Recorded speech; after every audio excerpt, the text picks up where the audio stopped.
no están solas. Acudan a ese familiar, a esa amiga, no tengan miedo de romper el silencio.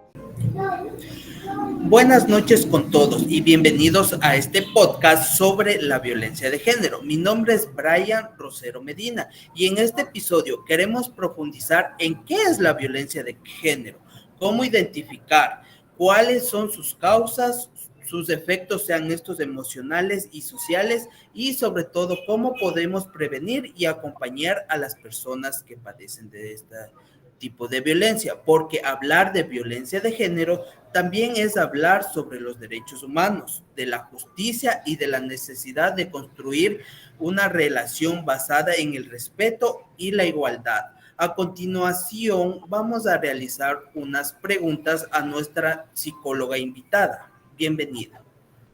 Gracias, señor Brian. Muy buenas noches, psicóloga. Un gusto tenerla aquí. Bueno, como primer pregunta, ¿usted me podría indicar como profesional qué tipo de violencia de géneros existen y cómo estos pueden manifestarse más allá de la violencia física? Ya, estimada Talía, muy buenas noches, estimados aquí presentes. Gracias por su invitación y un tema muy bonito y muy interesante el que han escogido para este podcast, ¿no es cierto? Excelente lo que nos comenta Talía. Antes de poder hablar de los tipos de violencia de género, sería bueno hacer una pequeña introducción, ¿no es cierto?, sobre qué es la violencia de género. Recuerden que cuando nosotros hablamos de violencia de género, ¿verdad?, es todo acto que ejerce cualquier tipo de violencia contra una persona simplemente por el género o por la identidad, ¿sí? Esto se da principalmente a mujeres y niñas, son la población más afectada de violencia de género. Ahora, respondiendo a lo que nos comentaba Talía, cuando nosotros hablamos de tipos de violencia, sí, ya nos comenta el primero, que es violencia física. Sin embargo, tiende a ser uno de los más conocidos a nivel social, ¿verdad? Pero hay otros que son igual de importantes, ¿no es cierto? Pero vamos igual a hablar de la violencia que nos comentaba estimada Talía, violencia física, tenemos violencia psicológica, violencia sexual, violencia económica, ¿no es cierto? Que existen otras, pero estas son las más conocidas e importantes, ¿verdad? Conocer como psicólogos y también dar a conocer y concientizar a nuestra población. Cuando hablamos del primero que nos hablaban ustedes, violencia física, se considera todo acto, todo contacto físico que cause daño o malestar a las otras personas, como golpes, empujones, quemaduras, entre otras cosas. Recordando de que a veces es algo muy subjetivo porque puede ser que para mí violencia sea que la otra persona me empuje levemente, igual me está violentando, ¿no es cierto? Entonces es importante concientizar la violencia física para poder romperla desde el inicio, ¿sí? El segundo tipo de violencia, tenemos la violencia psicológica, que a veces socialmente tiende a ser desvalorizada o tiende a ser naturalizada. La violencia psicológica, cuando nosotros hablamos de cualquier insulto, humillación, cuando afecta la autoestima de una persona. Como les comentaba, principalmente a nivel social, afecta más lo que es a mujeres y niñas. Entonces, cualquier acto, ¿no es cierto?, que afecte la integridad o que afecte la parte mental, psicológica de una persona. Ahí hablamos de violencia psicológica. Cuando hablamos la otra, que es violencia sexual, ¿verdad?, que se refiere a cualquier acto sexual, ¿verdad?, ya sea relacionada al abuso sexual o a la violación, ¿verdad? Ante la ley es interesante porque hace esta división, ¿verdad? Cuando hablamos de abuso sexual, cuando tiene que ver con toques sin consentimiento, con caricias, ¿verdad? Y cuando estamos hablando de la violación, que ya hay coito, que ya hay penetración. Entonces, cualquier acto no consentido relacionado a la parte de pareja o a la parte sexual, recordando que dentro de pareja, esposos, también es violencia, ¿verdad? Y también es juzgado y es penado. Cuando hablábamos del último que les comentaba, para no alargarnos de lo que vamos a hablar acá en este momento, la violencia económica, ¿verdad? La violencia económica, lamentablemente, es una de las violencias que causa más dependencia, sí, está la psicológica, pero la violencia económica, ¿verdad?, consiste en que en controlar lo relacionado a la parte económica, ¿sí? Lo que la otra persona gana o incluso yo como pareja le prohíbo que trabajo. ¿verdad? Eso también es violencia económica, porque yo estoy haciendo que la otra persona no gane dinero, no pueda solventarse. Entonces, esta violencia económica, ¿verdad? Tiene mucho que ver con limitar los recursos de la otra persona. Eso, entonces, hablando brevemente sobre los tipos de violencia, mi estimada Talía. Sí, muchas gracias. Claro, es muy importante mencionar los diferentes tipos de violencia, ya que muchos no tienen conocimiento de todas las acciones que son consideradas como violencia. La segunda pregunta sería, ¿cuáles son las señales más comunes que pueden indicar que una persona está viviendo una situación de violencia de género y cómo puede intervenir en su entorno cercano? Ya, excelente, es una pregunta muy buena, ¿no es cierto? Cuando hablamos de cuáles son estas señales, lo que principalmente se ve son estas microseñales al inicio, que empieza con actos como ya no quiero, aislamiento, ¿verdad? El prohibir que salga con sus amistades, desde ahí empieza ya la violencia. Ah, mira, es que veo que tienes muchos amigos en Facebook. ¿Qué te parece si borras a esas personas de ahí? ¿Sí? ¿Qué te parece si me das la clave? ¿Qué te parece si es que no sales este fin de semana con tus amigas, con tus amigos? Desde ahí va ejerciendo la violencia. Entonces, desde ahí, para nosotros darnos cuenta, la persona comienza a tener estos cambios. Aislamiento, ya no visita a sus familiares, tiene cambios en el comportamiento, tiende a ser a veces un poco más callada, ¿verdad? Tiende a ser un poco más sumisa, tiende a haber estas fases de tristeza que una persona presenta, ¿verdad? Incluso miedo, nerviosismo, incluso cuando la persona no está haciendo nada. Está con su pareja, a veces una persona le saluda y se pone nerviosa porque tiene miedo que la otra persona le diga o le culpe. ¿Es tu culpa? ¿Tú te vestiste así?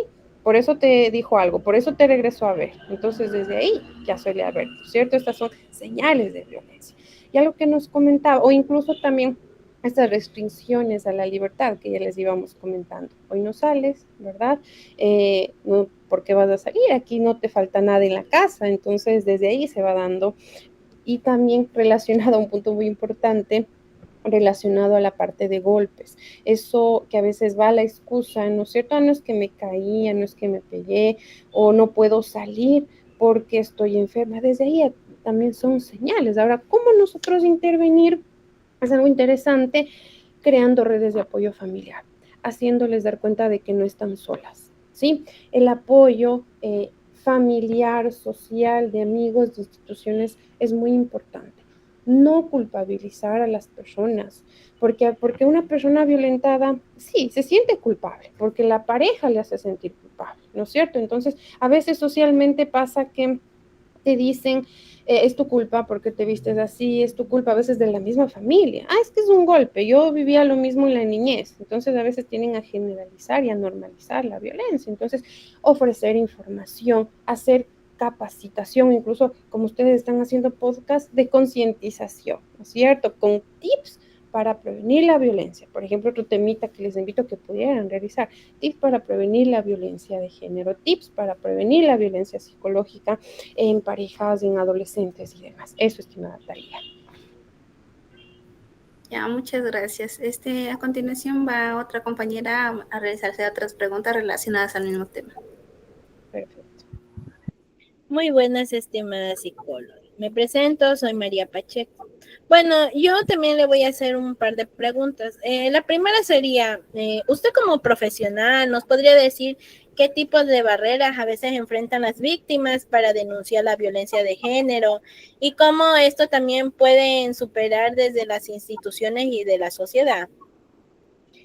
Ya, algo interesante que a veces las personas víctimas de violencia suelen tener, sí, miedo a denunciar, principalmente porque han escuchado experiencias de otras personas, ¿no es cierto? Por el miedo a la victimización o a la revictimización institucional que a veces tiende a haber, ¿verdad?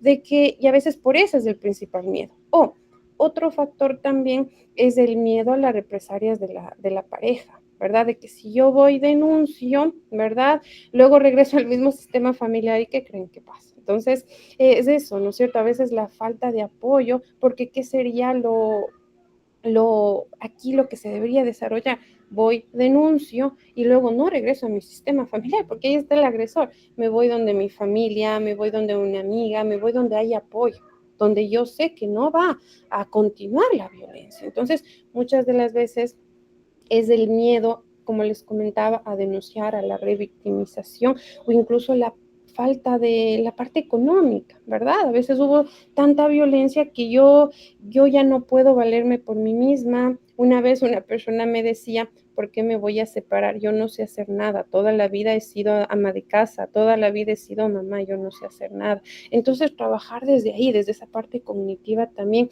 y apoyar. Y algo importante que a veces hay un error social general de que queremos obligar a la persona que denuncie. Si la persona no quiere denunciar, nuestro rol es escuchar, acompañar y decir, aquí estoy para lo que necesites. No estás sola, ¿sí? Entonces, eso referente a la parte institucional.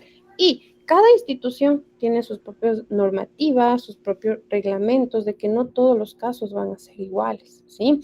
Concientizar también de que tienen derechos, ¿verdad? Que cumplir, tienen instituciones que les apoyan, tienen la Defensoría del Pueblo, tienen instituciones gratuitas que les pueden apoyar. Entonces, a veces también es por falta de conocimiento de a dónde acudir o qué puedo hacer.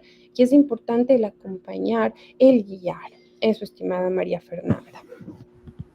Muy interesante su respuesta y sí, bueno, yo creo que también que actualmente se debería también ampliar esa información, porque como usted indica, hay gente que de verdad no conoce.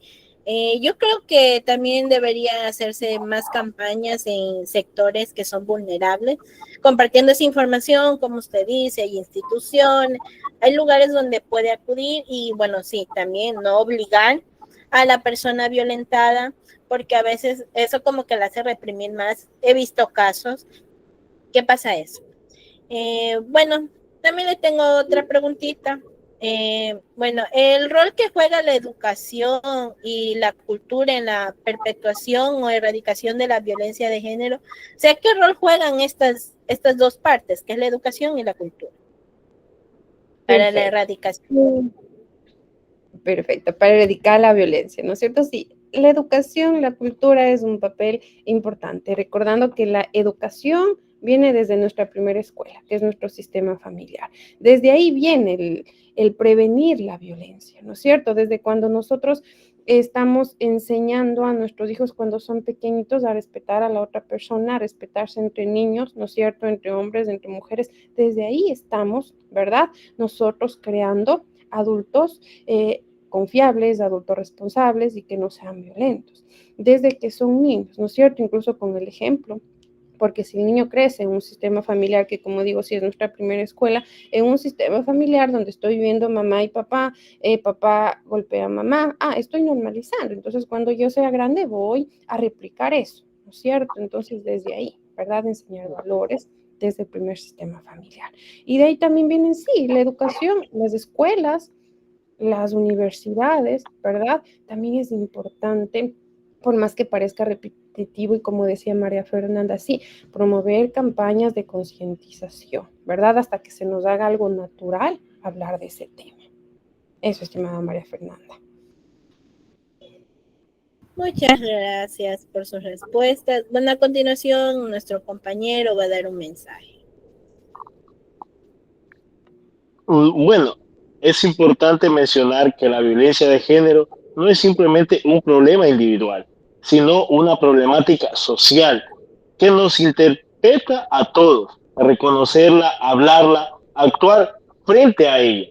Es el primer paso para generar un verdadero cambio. Hoy hemos comprendido que el silencio solo favorece al agresor y que cada uno desde nuestro lugar puede ser parte siempre de la solución, acompañando, educando, previniendo y sobre todo creyendo en la víctima. A continuación, mi compañero. Buenas noches, psicóloga. Bueno, finalmente para culminar, le voy a formular la última pregunta. O bueno, un mensaje más claro. ¿Cuál sería su mensaje para las personas que están atravesando algún tipo de violencia? Gracias, estimado Miguel, estimado Eduardo. Bueno, un mensaje tal vez que les podría dar es que no están solas. acudan a ese familiar, a esa amiga, no tengan miedo de romper el silencio. Y también de que nunca fue, ni es, ni será su culpa.